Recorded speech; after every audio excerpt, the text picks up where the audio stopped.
Damn it. ఏంటిటా కుండబద్దలు కొడతా అత్త. నమస్కారం, కుండబద్దల ప్రేక్షకులకు స్వాగతం.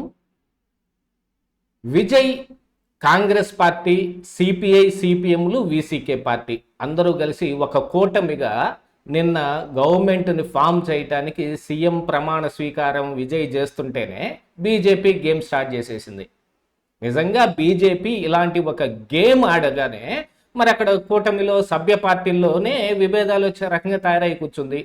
దీని అంతటికీ కారణం వందే మాతరం అనంటే ఎవరైనా నమ్ముతారా? ఇంత చిన్న కారణానికి ఎందుకు ఇలాగా అంటే అది జరుగుతుంది. ఆ విషయం బీజేపీకి ఖచ్చితంగా తెలుసు. అందుకనే విజయ్ని గవర్నర్ చుట్టూతా 3 సార్లు 4 సార్లు తిరిగే విధంగా, ఫ్రస్ట్రేషన్కి లోనయ్యే విధంగా, నిశ్చితిలో ఆయన నా ఎమ్మెల్యేలు మొత్తం రాజీనామా చేసేస్తారని స్టేట్మెంట్లు, ఇట్లాగా ఏమీ పాల్పోలేని స్థితికి తీసుకొచ్చేశారు. ఆ తర్వాత విసికే పార్టీ చివరగా వాళ్ళ మద్దతు ప్రకటించిన విజయ్ మీద అభాండాలు వేసి మరి వాళ్ళు మద్దతునిచ్చారు.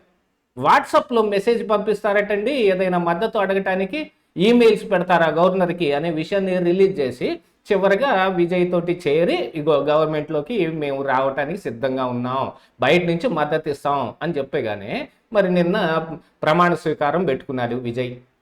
ఆ ప్రమాణ స్వీకారానికి గవర్నర్ ఆఫీస్ నుంచి ఒక ఇన్స్ట్రక్షన్ వచ్చిందనే పేరుతోటి అక్కడ పాడే ఈ ఇట్లో వందే మాత్రం కానీ మరి జాతీయ గీతం జనగణమన కానీ ఇందులో వందే మాత్రం ముందుగా పాడాలి. ఇది బీజేపీ తీసుకున్న నిర్ణయం. కేంద్రంలో అధికారంలో ఉంది కాబట్టి వాళ్ళు నిర్ణయం తీసుకున్నారు.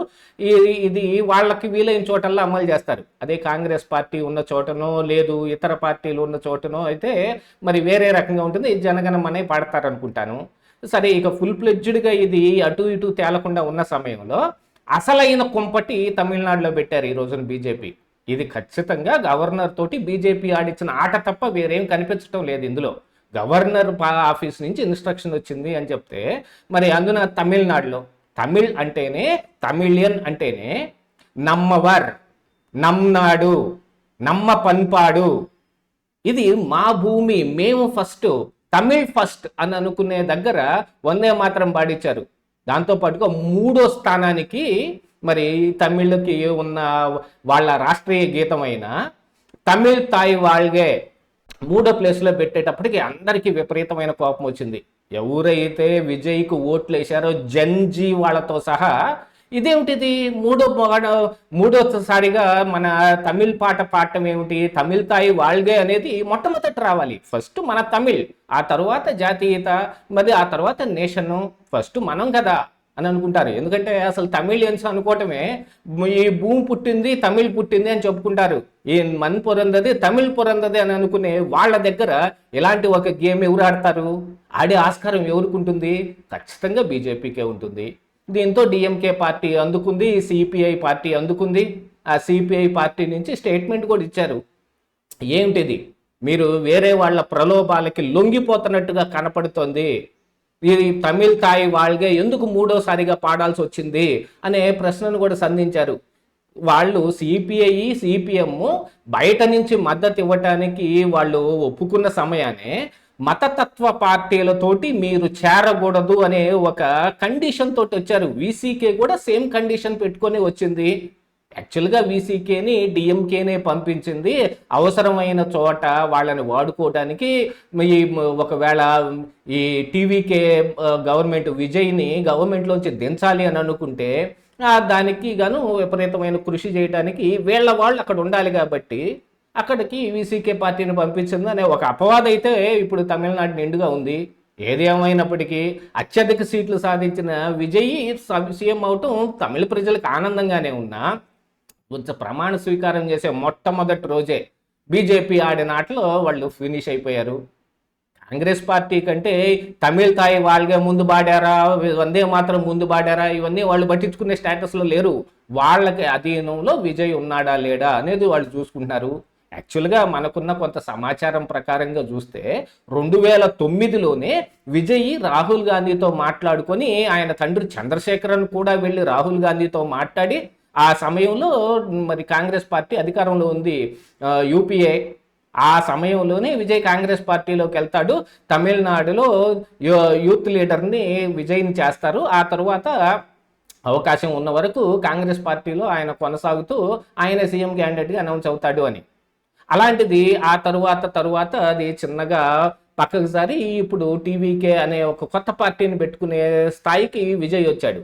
అసలు విజయ్ కొత్త పార్టీ పెట్టడం వెనక కూడా కాంగ్రెస్ పార్టీ యొక్క రాజకీయం ఉంది అనేది కూడా అనేవాళ్ళు చాలా మంది ఉన్నారు ఇక్కడ తమిళనాడులో.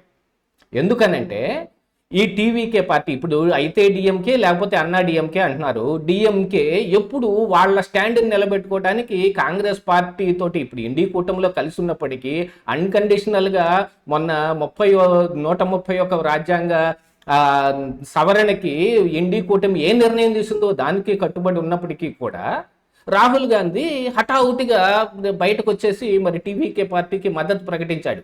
ఇలా ప్రకటించటం వెనక కూడా ఒక గేమ్ ఉంది. ఎందుకంటే అసలు డిఎంకేనే ఆల్రెడీ ఎన్నికల ముందే బీజేపీ తోటి లోపాయికారిగా ఒక అండర్స్టాండింగ్ వచ్చేసిందనే వాదన కూడా ఒకటి వినపడుతోంది. ఎందుకంటే రాష్ట్రం దాదాపుగా ఇప్పుడు విజయ్ చెప్పిందైతే పక్కా వాస్తవం, 10 లక్షల కోట్ల రూపాయల అప్పుల్లో ఉంది ఆ తమిళనాడు అనేది నిట్ట నిజంగా కనపడుతుంది. నేను దాని మీద శ్వేతపత్రం కూడా రిలీజ్ చేస్తానని విజయ్ చెప్పిన దానికి స్టాలిన్ కూడా నీకు చేత కాలేదని చెప్పు, నువ్వు ఇక్కడ డబ్బులు బాగానే ఉన్నాయి, వాటిని ఎలా వాడుకోవాలో నువ్వు సరిగా ప్లాన్ చేసుకోవాలి తప్ప మా మీద అబాండాలు వేయకూడదు అంటున్నా. 10 లక్షల కోట్లు అయితే అప్పు కనపడతానే ఉంది తమిళనాడుకి, కనపడింది ఏం కాదు. ఆంధ్రప్రదేశ్ రాష్ట్రమైనా తెలంగాణ అయినా అసలు భారత రాష్ట్రమైన కేంద్రంలో కూడా అప్పులతోటే నడుస్తుంది మొత్తం. ఇలాంటి పరిస్థితుల్లో ఎందుకంటే సంక్షేమ పథకాలు కావచ్చు, వీళ్ళు ఇస్తానన్న ఫ్రీ కావచ్చు, నిన్న ఆయన 200 యూనిట్లు ఫ్రీ మీద వెంటనే సంతకం పెట్టేశాడు. గోల్డ్ ఇస్తాను, ల్యాప్టాప్లు ఇస్తాను, ఇక చాలా గతంలో మరి మొత్తం ఇలా తమిళనాడు నుంచి వచ్చినాయి కదా జయలలిత గ్రైండర్లు అని చెప్పి కొన్నిటిని తీసుకొచ్చి ఆంధ్రాలో కూడా అమ్మారు. అలాంటి పరిస్థితి తమిళనాడులో ఉంది. ఫ్రీగా ఇస్తాం, టీవీ ఫ్రీగా ఇచ్చారు, ఫ్యాన్ ఫ్రీగా ఇచ్చారు, గ్రైండర్ ఫ్రీగా ఇచ్చారు, మిక్సీ ఫ్రీగా ఇచ్చారు, ఆడపిల్లల సైకిళ్ళు ఫ్రీగా ఇచ్చారు, స్కూటర్లకు ఫ్రీగా ఇచ్చిన రోజులు కూడా ఉన్నాయి.